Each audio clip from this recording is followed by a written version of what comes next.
I was actually supposed to make a video about this ages ago and it completely slipped my mind, but thankfully it's come back into prominence so I can talk about it now.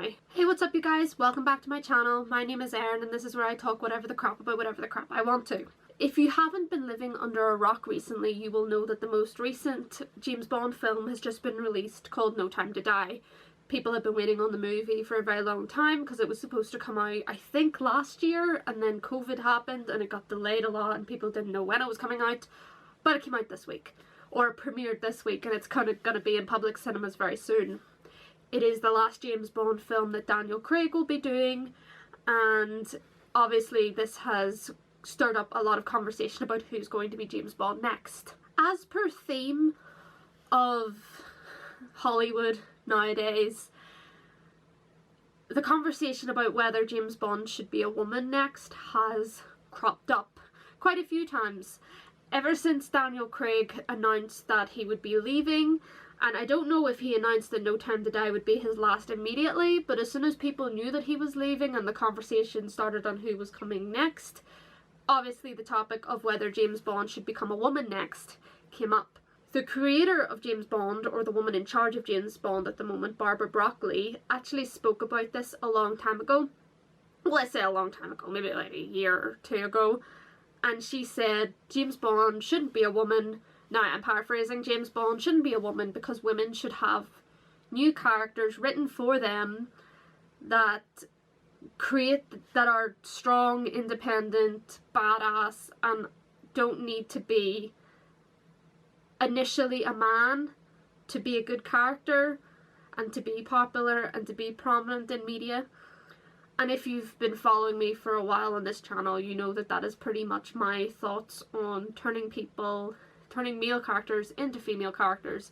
That's pretty much what I think in a nutshell.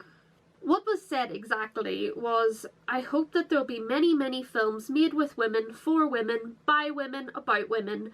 I don't think we have to take a male character and have a woman portray him. So yes, I see him as male, and I'm sort of in denial. I would love for Daniel to continue forever. And Daniel Craig, this is why the conversation has come back into prominence, because Barbara Broccoli has expressed this opinion before, and I agree with her. I'm very much in the boat that women don't need to take over characters that are originally male for the character to become popular or be popular. It feels like it's kind of taking the limelight of that character to ensure that people will tune in, instead of having faith in whatever character it is that they are creating themselves to bring in an audience. And the reason that it is people are talking about it again, even though Barbara Broccoli has expressed this opinion before, is because Daniel Craig has sort of echoed the same opinion. I don't know if he's spoken about it before, but he has now. It has come into attention again now. Daniel pretty much said that he thinks the next Bond shouldn't be a woman because there should simply be better parts for women and actors of colour. And I agree. Like, I don't think it's very hard to write characters that are women, or women of colour, or people of colour, and not have them be initially a character that was male or a character that was white. I don't feel like... It's not very creative, for one thing. It's actually quite unoriginal.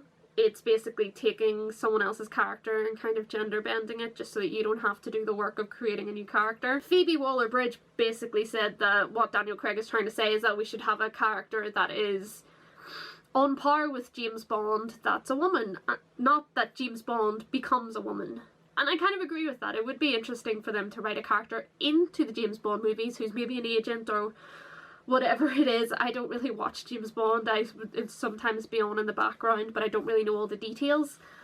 But you could basically create a character who's on par with him, on the same level, just as good an agent, or is just a criminal mastermind and is besting him, who is a woman. And you could do all that without changing the character of James Bond into a woman. I think it is pretty well known at this point that gender bending characters is not a popular decision. It's not going well for the studios that decided to do it. Ghostbusters 2016 was a complete flop. It was an absolute failure, And not just because they were gender bending women, it was quite sexist in its humour. It was trying to go for the ditzy male secretary in the way that it used to be the ditzy female secretary, but they made Chris Hemsworth's character stupid to the point of unbelievability, and it just rubbed off on many people it just rubbed people wrong. And a lot of people don't like Melissa McCarthy's humour, and apparently it was really badly written. I didn't bother watching it. But yeah, disaster from start to finish. Didn't do well, and now that they have Ghostbusters Afterlife, where they're not bringing back those female characters because it was an absolute failure in doing so. They are bringing in younger boys, and I think it's something to do with, like, he's the grandson of one of the original Ghostbusters. I don't know. I'm not really into it. I've only ever watched the original Ghostbusters. And whether people like it or not, in Doctor Who, it was a failure turning the Doctor into a woman. At the moment, it is a proven failure. We can only go by the evidence that we have, and the evidence that we have at the moment is that Doctor Who's ratings have dropped significantly since Jodie Whittaker took over. Merchandising has not been selling. Anything with the new logo on it doesn't sell. Anything with Jodie's face on it doesn't really sell. And the audience compared to critics, I've done a video on this before, the responses are vastly different, and it is still unknown whether that is down to writing or whether that is down to the fact that it is integral to the Doctor's character that he is a male.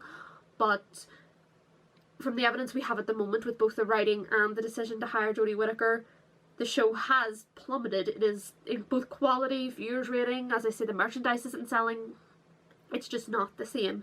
And I will acknowledge that the viewership had been declining before Jodie, and her first episode was one of the most viewed ever, I think. But that's because people wanted to see. It wasn't because a lot of people thought, like, oh, this is a new innovative idea. I'm sure there were people who thought that. But a lot of people were just there to see, to see it like with their own eyes. And after that, the ratings just they just went down and plateaued, unfortunately. So I think it's a well-known fact at this point that gender-bending characters is not only an uncreative, unoriginal decision, but it is a bad decision in terms of getting your audience on your side and making whatever it is that you're creating successful. Because Ghostbusters flopped, Doctor Who has been slowly well, I say slowly, it was kind of slowly declining and then it went and there's evidence that it is not a good idea. People don't want to see male characters that they love replaced with females. They want to see original, interesting, new female characters written not because they're female, but because they're badasses who just happen to be female and who are interesting and just happen to be female. It's the same argument I have with gay characters. I don't like seeing gay characters whose existence is to be the gay character. I want to see characters that are interesting, compelling, that you love and enjoy, who just happen to be gay. It's the same with gender. Characters that just happen to be female and are awesome. Characters that just happen to be of colour that are awesome. Your colour is not integral to who you are. It is an important part of who you are. Your sexuality is not an integral part of who you are. It's an important part of your identity, but it's not all you are. We are more than that. We are complex human beings who are more than our gender, our colour and our sexuality. It can be extremely important to us, but it is part of a big mishmash of other things that create who we are. And it should reflect that in characters as well. And we should expect, I think it should be a standard to see amazing, interesting characters of colour, amazing, interesting characters who are female, who just happen to be a character of colour, or just happen to be a female, or just happen to be gay, and we don't need to rely on replacing male characters with those, mainly because it basically implies that any character that is a female or a person of colour can only be successful if it was originally a white man, which is a really bad message to kind of put out there into the ether but that's just my 2 pence on all of it. As I say, I've heard Barbara Broccoli say this before and I wanted to talk about it, and since the conversation has cropped up again, it was the best opportunity I had to have a quick little natter on my feelings about all of that stuff. So what do you guys think? Let me know down below. Do you think that that gender bending characters is okay? Do you agree with me that you don't really like it? Let me know all your thoughts down below. Like, comment, subscribe, buy my book if you want. Don't do any of that if you don't want to. I don't want you there if you don't want to be there. And remember, originality is a rare thing these days, so treasure it when you find it. Okay?